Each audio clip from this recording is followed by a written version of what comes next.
So welcome. So today we're going to talk about how to use Gemini in your Google Classroom. Now I have Jennifer and Arlen. Do you want to introduce yourselves and tell a little bit about yourselves? Sure, I will Jen. start. Hi, I'm Jennifer Chamberlain. I am from Elk County, Pennsylvania. I am a Spanish teacher, an instructional coach, an instructional technology specialist, working with mainly middle school and high school. I'm Arlen Roth. I'm the instructional technology specialist for Bellefonte Area School District, and I get to work in 4 elementary schools, a middle school, and a high school. And I'm Judy Keller, and I work for Penn Manor School District in Lancaster, Pennsylvania, where I am a technology training specialist. So let's get started. Arlen, you want to take this one? Sure. If you're not familiar with what a GEG is, it is a Google Educator Group. It's an informal group that Google provides some guidance to us and some resources, but it's just a friendly group of educators that use Google tools. And you can find us on our website at GEG Pennsylvania, which we'll be sharing these that they can click the links, right? So for now, you have the QR code. But yeah, when we share the slides, you can click the link and go to our site and just see what we're all about. We have an email group that we use for discussions and updates and questions about things and sharing resources. And then we also started getting more involved with some live training events, which you are watching right now.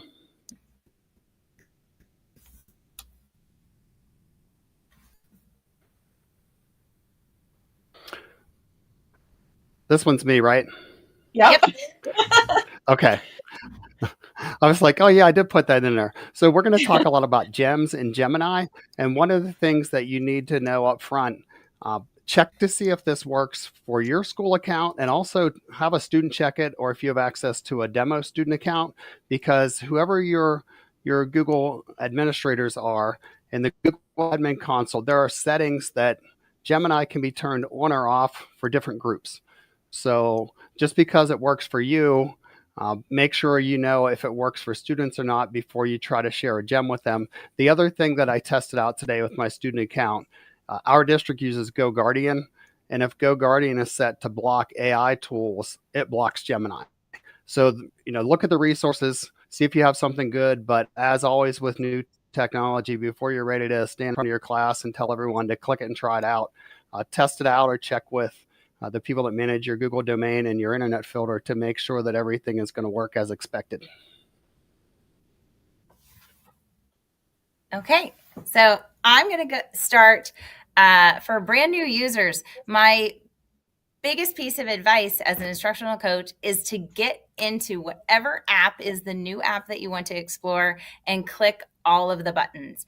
And for us busy educators, moms, coaches, teachers taking grad classes, it's the last thing you want to do is be in your classroom at 7 o'clock at night exploring an app. But what you do have as you're picking up your children or you're waiting in the grocery store line is that you do have your cell phone. And so in order to become familiar, I highly recommend that you get the Gemini app in the App Store or the Google Play Store. Get it on your phone so that when you are relaxed on the weekends or have some free time, again, waiting for your children to finish football practice, and that you can get in there and play around and see the power of AI with Gemini. With teacher-facing AI and even just personal AI to get yourself familiar so that when you get into some of the bigger things we're going to show you later, you're already familiar with the platform. So as I went in and clicked, again, go to either the Google Play or App Store. As I went in to click all the buttons, this is a screenshot of my phone. It says, hello, Jennifer. Now, this is my school account at the top, but I could also change it to my personal account. If you're in a situation like Arlen mentioned, that your school district does not have it turned on for teachers, you can do it with a personal Gmail account, and it also works. But click every single button. So if you click that plus sign, this is where you're going to have the most fun because you can click the camera and the gallery and you can modify pictures. So the other night I was sitting at the dinner table and I took a picture of my window. And this is how I was kind of getting my contractor husband to buy into AI as well. I said, hey, Jeff, wonder if your customer wanted to know what this window would look like as a bay window. And I was sitting, as I was eating, I took a picture of that window, and then it gave me what my window would look like as a bay window. And I thought it did a really good job. And I think he was a little intrigued. I might use it with future customers. And then, of course, I had to show a picture of my dog in her Halloween costume and ask it to give it a Halloween background. So that worked out really well. And I continued to play around with other Halloween costumes. So there she is on an island in Hawaii. And then if you go past the plus button, you're going to get a list of other options, such as guided learning. And so if you click on that first menu option, again, this is next to the plus sign, guided learning, you can ask it to teach you something. So I'm currently working on some computer science classes, and I was asking it about loops and if-then statements, things like that. And it was teaching me about different computer coding concepts, computer programming concepts. And what was really nice is it was asking me questions. It was trying to teach me. It truly is guided learning. So ask it to teach you something, again, in your free time. And then there's a button that you can fact check things. So you're able to see how that operates in the highlighting, and it shows you where the sources came from, if it's able to find it. And then if you go down to create an image, you can tell it to create something. And again, with all AI, you have to watch. If you look closely, we're reading a story called Eddie el Elefante, which we always start the year off with. And I asked it to put the monkey into the hole, and the monkey needed to speak Spanish. That's half jumbled Spanish and half jumbled English. So you have to continue to edit and rework. But again, it's something super fun to play with on your phone as you are having free time here. And let's see.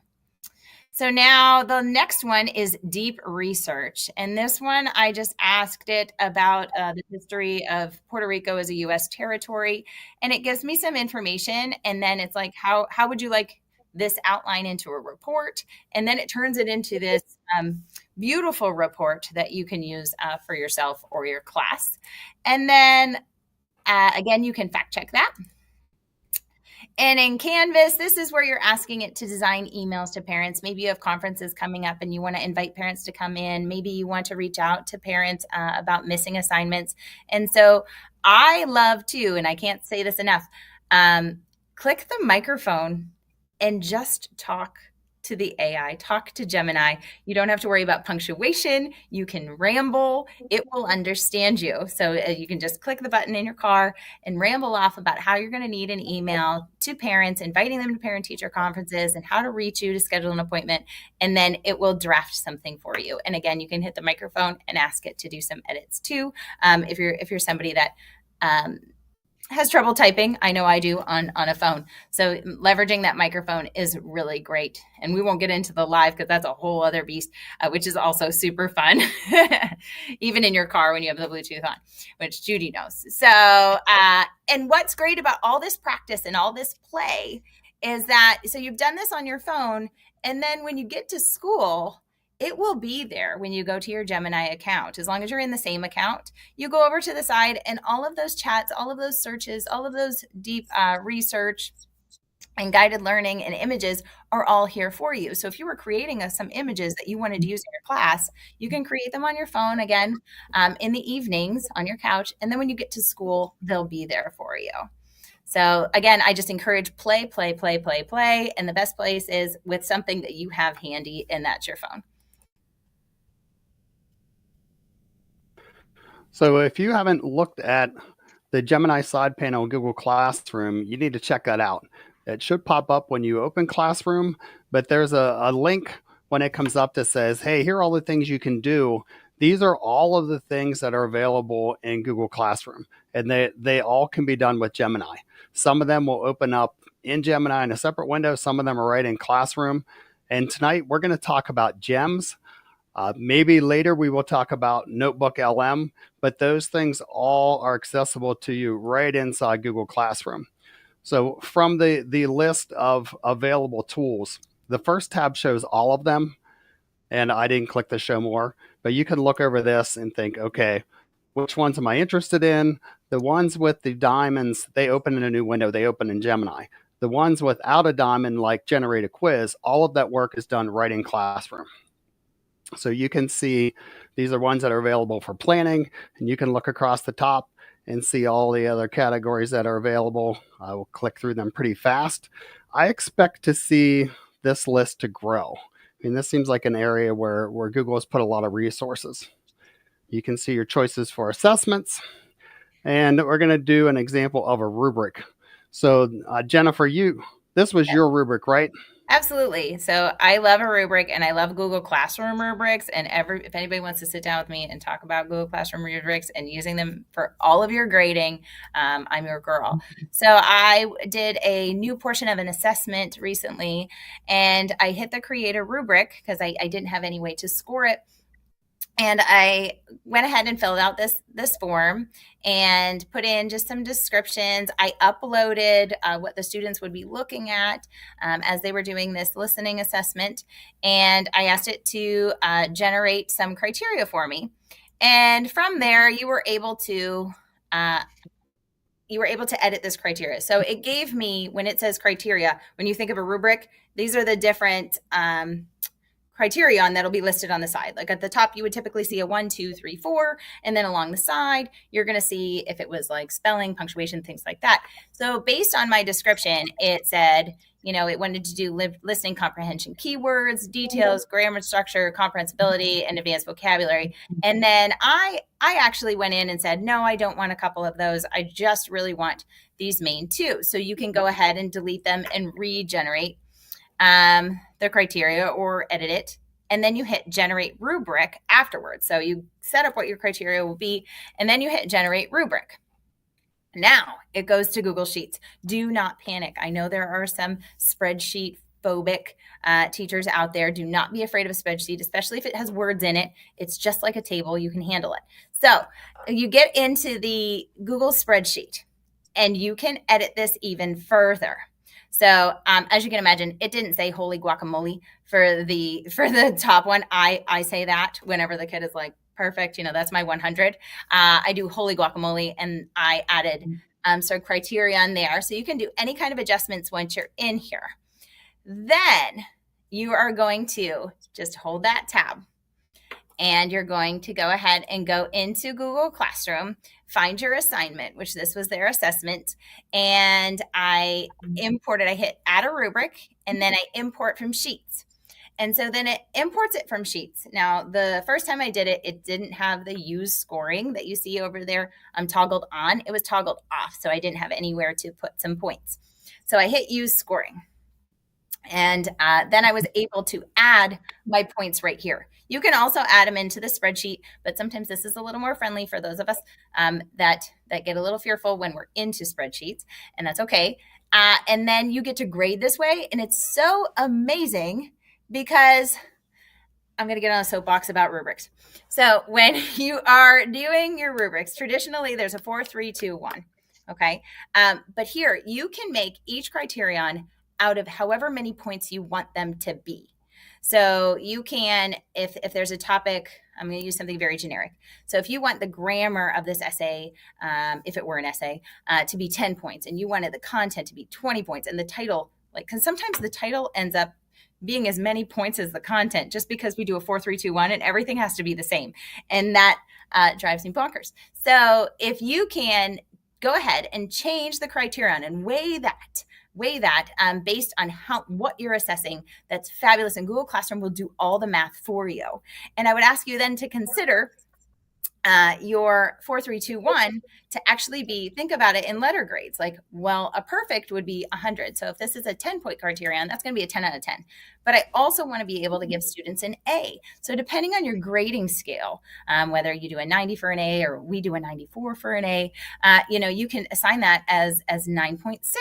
And then the B can be 8.8 because, a 3 out of 4 is already a 75.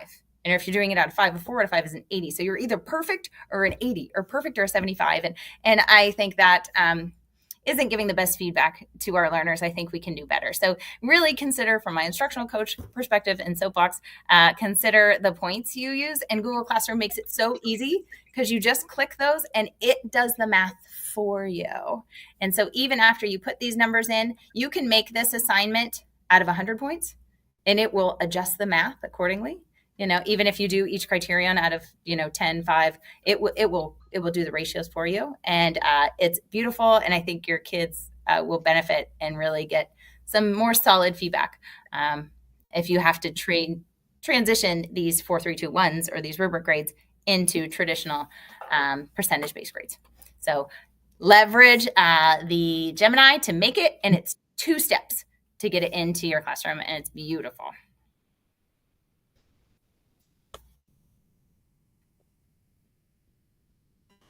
So are you building the choice board, Jen? I did not. I think that's Arlen.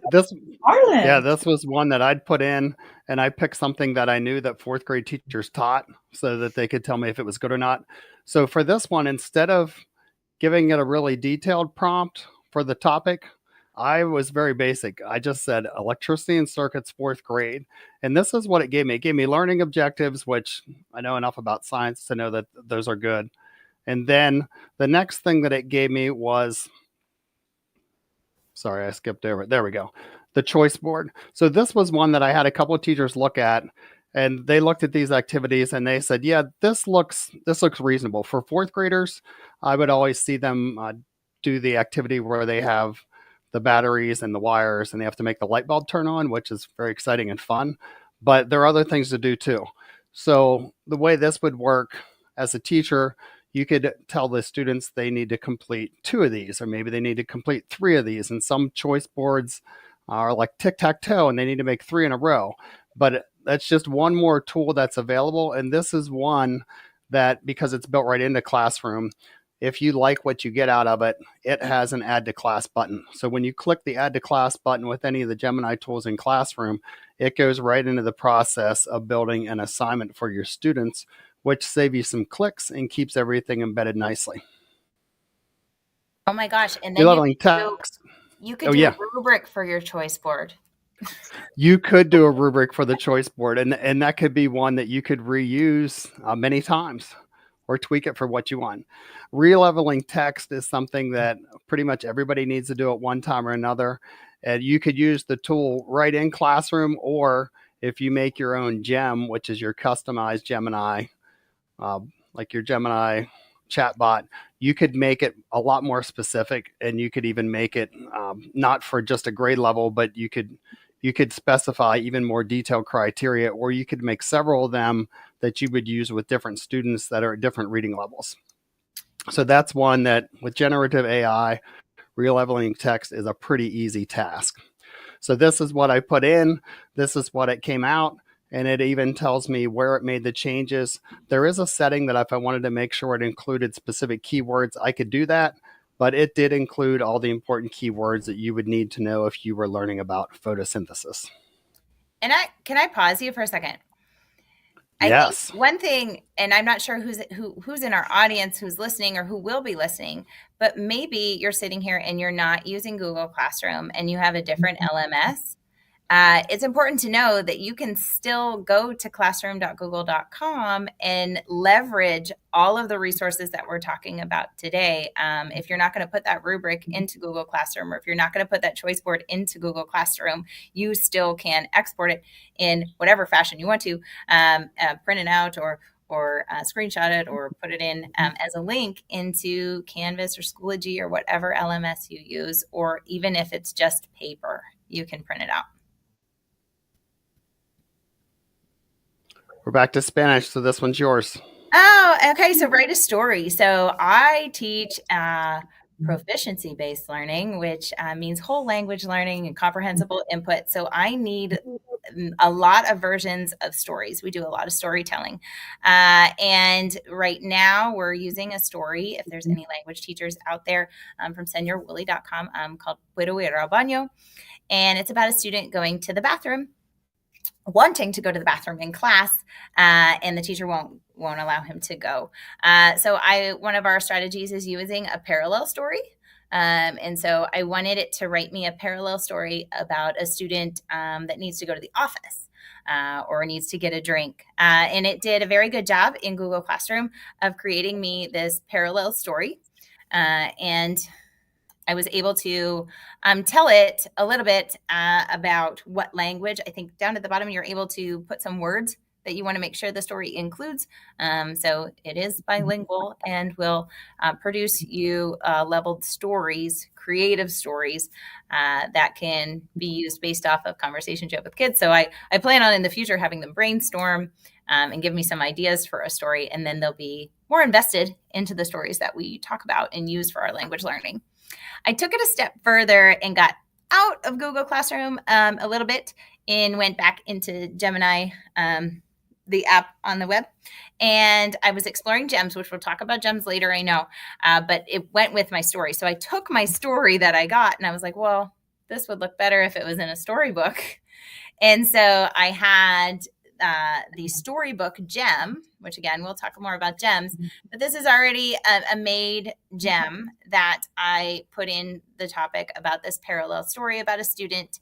And it gave me a storybook. And it's not perfect, and I'm still working on some edits. But you can see it has the pictures in there. And then I thought this was going to be a GIF. It was going to show you, it flips the pages for you and has the text. So I'm excited to have the kids read that because, one, the language. And so they'll be able to have that parallel text with images. But two, because AI images aren't perfect. So some of the facial reactions or things in the story aren't pairing up. And so, it'll say, well, this girl, Anna, is frustrated, but she's sitting there with a smile on her face. So I'm excited to have the kids go ahead and compare that and say, what should we tell Gemini to do to improve the drawing in the storybook? And I want to interject here because I have a really good story about the storybooks. I think I was telling you guys the other day that I have a librarian who has a student that comes into the library who is autistic. And that student asks to read specific books about specific things. So for instance, this student wanted to read a book about anchors. Well, she didn't have a book about anchors. So she created a book about anchors, printed it out, and sent it home with him to read. And he reads it over and over. And then he comes back in and has another book that he would like to read, and she recreates books for him. And I think that is amazing. It's beautiful. So speaking of gems, nope, we're good. Okay. So some people are more familiar with ChatGPT or maybe use that first. So if you make a personalized ChatGPT, that's really what gems are. They're a personalized Gemini. So you can see it, very specific version of Gemini that's made to do a specific thing. And the examples that we showed you in classroom were some of those. So it's pretty neat what you can do with those. I'm going to let this one. Yeah, I was looking to see if that little animation was going to run. So what it will do, it's popping up some of the examples of the pre-made gems. So when you go to find your gems in Gemini, there are about a dozen or 20 that are pre-made, and you can use those, or you can get ideas from those to make your own.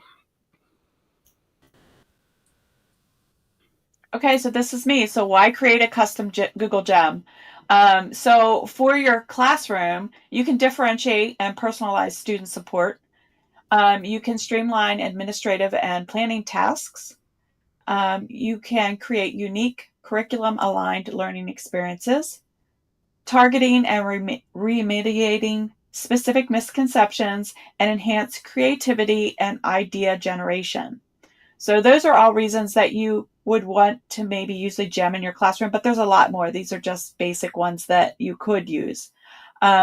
So you can access the gem creation tool. So you would just go to gemini.google.com, and then in the left-hand navigational panel, you're going to look for gems. So like you see over on the left-hand side in that image where it says explore gems, you're going to click on that to explore gems. And then on this picture to the right, you're going to see where you can create a new gem. So you're going to see the pre-made gems at the top, and then you'll see new gem. And then you see where it says my gem. My gems are actually listed below there. So next you're going to define and instruct your gem. So you're going to name it. You're going to give it a name. You're going to give it a description. That's optional, but it's helpful. And then you're going to put the instructions in there. So we're going to write the full detailed prompt using the road structure. I'll show you that in a minute. that you design. And then at the bottom, also optional, is knowledge. So you can add files to your gem for reference. So if you have a worksheet or you have a rubric, hey, you can put that in there. So now your gem will relate to that as part of its knowledge when it's creating. So now here's the roads framework. So your components would be role, objective, action, defaults, and sources. And so you're going to see this. So like you have a description. So you want to, for the role, that would be the persona and the expertise of the gem.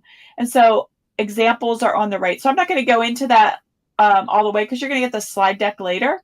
And I also have a document that has all this in it as well.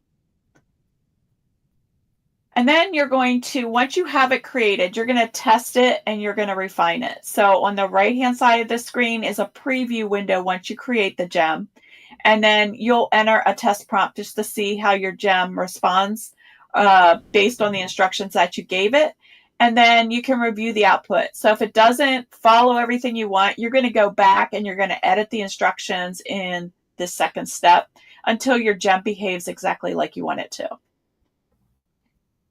Once you're satisfied with the preview, you're going to click the save button and you're going to save that gem. And now your new gem is going to appear at the bottom where I said before, where my gems are. So those gems are created and then I can use them and I can share them out with others as well. And on this slide at the top is that step-by-step document that I was telling you about that has the additional things in it.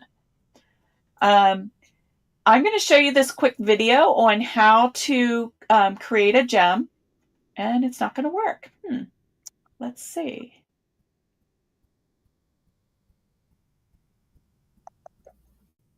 Give me a second. Yeah, it appears that our slides are static for some reason. Yeah, I think so too. Okay, so let me take that off. And I am going to share my screen.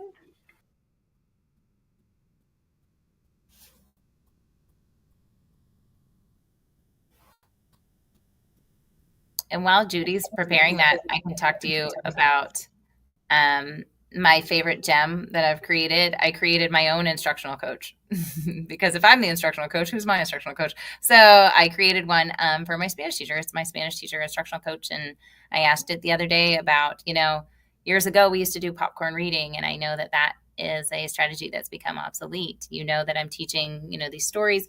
What are my other options? And it actually coaches me in Spanish, which I love. And it gave me a whole bunch of other options. So I have my own Spanish instructional coach, which is wonderful. Okay, so we're going to try this again. Let's do it from here.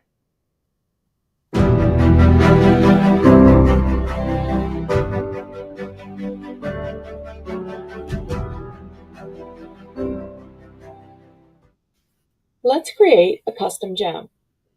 First step is to go to the 3 lines for the menu at the top, go to Explore Gems, and then let's click on New Gem.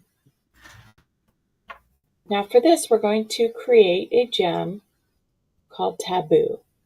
This is a prompt that is provided by Eric Kurtz. So we're going to go ahead and paste the instructions in here. I could add a description at the top, and I can also add resources down below. I'm going to click on the rewrite instructions and use Gemini to help me rewrite these instructions.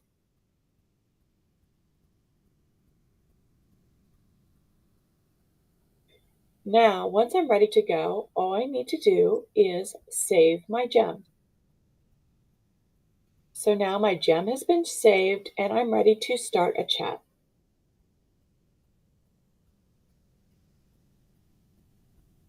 Now I'm going to go ahead and get started. So I need to provide the topic I want to use and the grade level for the students.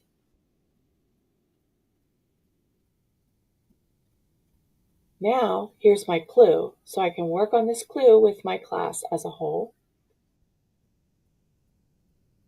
and then simply provide an answer and check if it's right. And then we can continue to play on with this game. So to begin, to edit, you can go up and hover over the new chat, go down to Explore Gems, and then find the gem that you want to either edit or share. So let's talk about sharing. You can click on the share button, and then it will be able to give you a link that you can share with others. So you can share the link with them and they can use your gem. Now, if I want to edit, I can click on the pencil to edit.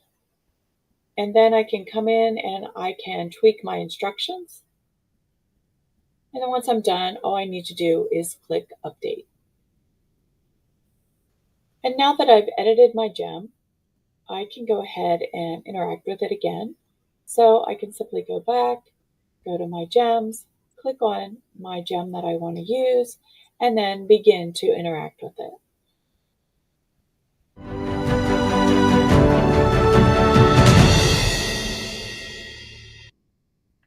So now we'll talk about assigning a gem in Google Classroom. So now you can assign gems in Google Classroom. So when you go to click Create, you'll see down at the bottom, you can assign a gem. You'll also see Notebook LM there, but we're not including Notebook LM today because there's a lot to talk about with gems. And once you go to add a gem, you're going to see over to the right here that you can now get started with a template. So you could do a study partner, a quiz me, a brainstorm partner, or a real world connector. And you could create from a template, or you could use an existing gem. So here I'm going to go ahead and use an existing gem in my Google Classroom. So again, I'm going to select the existing gem. So we're in the top picture. I'm going to select existing, and then you're going to have a drop-down arrow, and that's going to show all the gems that you have personally created. And so here for step 2, I am selecting my 2 truths and a lie gem. And then for number 3, I just attach the gem. Now you're also going to see once it goes into the actual assignment, you can put a description in there where you might give instructions to your students. And then number 5 is actually pretty cool. It is highlight at the top of the class, and that checkbox is checked by default. So what does that look like? So what that looks like here on the left-hand side is the teacher view, and on the right-hand side is the student view. So that class learning tool shows up at the top. And so here in this particular one, I have an interview gem that's assigned to the student, and then they are going to interview a historical character. Now, the next thing I'm going to do is I'm going to show you a live demo on how to create some review games. So let me get that up on the screen here for you. Okay, so we are now in Gemini, and something to note, when you are in a school account, you always have a shield here, and what that means is what you're putting in here is protected. That information is not going out to train the model. That is used and protected within your district. So that's important to know also here on your app. When you're using the app, you wouldn't want to put any confidential information in on your personal side. So now we're going to go to the tools here, and we're going to use Canvas. And I want to build a game. So let's build a game. Well, I don't know. There's some suggestions here. I never saw these before. Why don't we try a... No, I'm going to build a game. Build a game show type game about honeybees for third grade.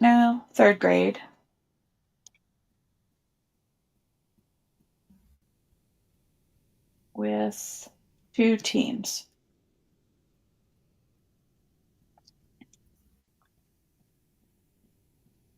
Let's see. give them 3 choices for answers. Let them try again once, one time. If they are wrong, and provide confetti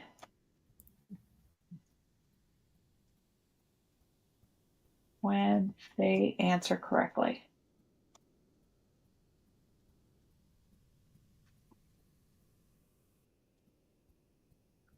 All right, here we go. Let's just give it a whirl. So it takes a little bit to process, and we are actually going to code this. So, and you can see what it's thinking as it goes. If you actually want to see what they're thinking as they go through everything, it will show here. And so now here is the generating the code, and it's going to keep going until it's done. So it's still spinning. I can code, but not this fast. So don't be, and like people are afraid of spreadsheets, don't be afraid of the code, because there's an easy way to handle this. Have you used this, Arlen or Jen? Just played around, but I haven't full blown used it in the classroom yet. No, I have not experimented with that yet. Okay, so here we go. Here is our preview. So it shows us our preview, and we have Team Honeycomb and Team Honeybees. So you can split your class in half, and let's just go ahead and answer a question. Let's say, take a guess, Arlen. How many legs does a 6. honey have? Go for the 6? confetti. Woohoo! There's Yes, confetti. yes. Oh, and look at the colors. It's great. It even matches your background, Arlen. I like that. Okay, Yeah. so that's right. So now we're going to go to the next question, and then this would be Team Honeybee's turn. So it shows that up here. And what fuzzy yellow and black powder do bees carry from the flower to flower, Jen? I'm going to intentionally get it wrong so that we can see. Go ahead and pick sugar. Oh, not quite. You can try That's a again. tricky decoy answer. And I will pick pollen as my try again. And there we go. All right. So we can go through the whole game and make sure that it's what we want. But okay, let's say that this is what I want. Okay. Now I want to put this somewhere so that my students can play it. So I'm going to click the share button, and then I'm going to click copy contents. Now, any of the code that is made in Gemini is HTML code. So I am going to go to this new tab, and I'm going to create a Google site. So I'm going to go to sites.new. Did you know that's a shortcut where you can open up a new Google site with sites.new? You can do docs.new, you can do sheets.new, all those things. So you can do that right from this Omni box at the top. So I'm going to click sites.new, and it is going to create a new Google site for me. Now, off to the left, you have an embed button here. You could click that, or if you didn't know, you can double click in the middle of the site, and this little circle pops up. So either way, I'm going to select embed here, or I'm going to select it up here. So let's just use this one here. And now I'm not going to embed by URL. I'm going to embed by code. And so it's copied all that code for me. And now I'm just going to paste it here. And now all my code's there. I'm going to hit next. It's going to show my game, and I'm going to insert that game. So now I can make this game fit within my site, and then I can publish it to my site. And then this could be something that I make pages for specific things. So I could make a page for science. I could make a page for math of games that I create as I go. And then students can go here to basically prepare for tests by playing games that you've created. So that is my little live demo. My teachers love this and are using it, and they're collaborating with each other. They're grade level partners, and it's turned out to be a really great tool. So I actually am a beekeeper. So I actually did this honeybee, not this particular game, but I did a honeybee game show with a class, two classes of students that I was talking to about bees, and I told them at the beginning when I was presenting about the bees, I said, "Oh, by the way, at the end, we're going to have a game where your one class is going to play against the other class to see who got all the answers right and understood everything that I was talking about in my presentation." So they were pretty darn good when it came down to it. That's wonderful, So, Judy. I can't help but think of programming classes about like getting starter code, manipulating code, tracing code. How easy. yep, yep. So we're going to go back in here and we're going to move on to Gemini student view. Okay, so in this, I'm going to show you a student view, but I want to show you here we're using the microphone, and I'm going to put in there a student asking Gemini where they can hide their vape in the bathroom at school. So it can't answer that question. However, if you're looking to help or stop vaping, I'm here to help basically. And okay, where can I hide that vape in the bathroom? So it's got some guardrails set up, and it's not going to answer that question, but it's going to give you resources of where you can find support if you want to stop and also understand about a nicotine addiction. And so we're going to go a little step further and say, hey, but my parents let me vape.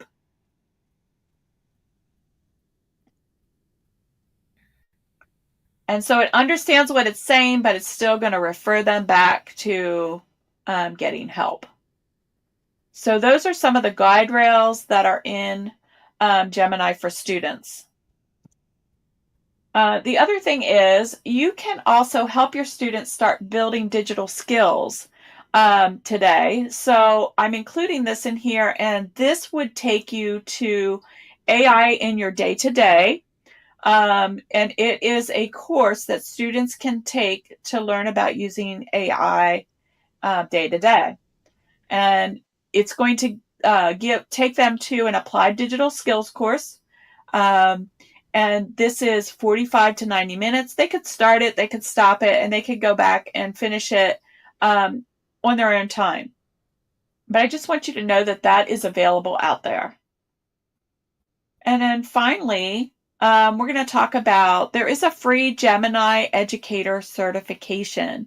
So if you go to the HTMI educertifications.google, you can take this course and become a Google certified Gemini educator. And I know a few people who have already done it. So Jen, Arlen, and I have all done it. And we have the link in here where you can sign up for the exam. So that's the actual link to go right to that certification. This was one I liked it. Yeah. The course was self-paced. You could start and stop anytime you want. It was not as long. If any of you have done the Google Certified Educator, it was not as long or involved with that because it just focused on Gemini. And when you take the exam, it was free. You didn't have to register ahead of time and get a code. You just signed up for it and it became available. And like the other exams, it's open notes. So if you get a question that you're not sure, you can open Gemini and get in and try it out for yourself. But I feel like it was definitely worth my time, and I learned some new things about Gemini. I did too. How about you, Jen? Highly You just got recommend. yours. Oh You my were just gosh. the last Yeah, one to get it. Yeah, I was able to do it pretty quickly, which is good. And again, I found it was very, very practical. I had a whole notes page. Actually, I have it over here. That like as I was going through it, like notes of things that I want to do, notes of things that I want to do with colleagues. So I think it's a great way to sit yourself down and orient yourself with all the possibilities of Gemini. And then you have a nice little certificate at the end. Yeah. Who doesn't like a sticker? Yeah, that's right. So that's what we've come up with for today. But here is, again, the link and the QR code to our website. Also the link and the QR code to this slide presentation. So the bit.ly down at the bottom you can use to get the slide presentation. And if you pre-registered ahead of time, I'm going to go ahead and send that out to those that pre-registered. So, what do you think, guys? I think it went well. Yeah, I think thanks we have everybody. one person on live. Let's see. What? There might be something in the chat. Cheryl, it is recorded and shared. So it will be here for you. So I am glad that you were able to either come with us live or come back to watch this. And I hope that you got something out of it today. Again, we'd love to see you participate in GEG Pennsylvania. Thanks for watching.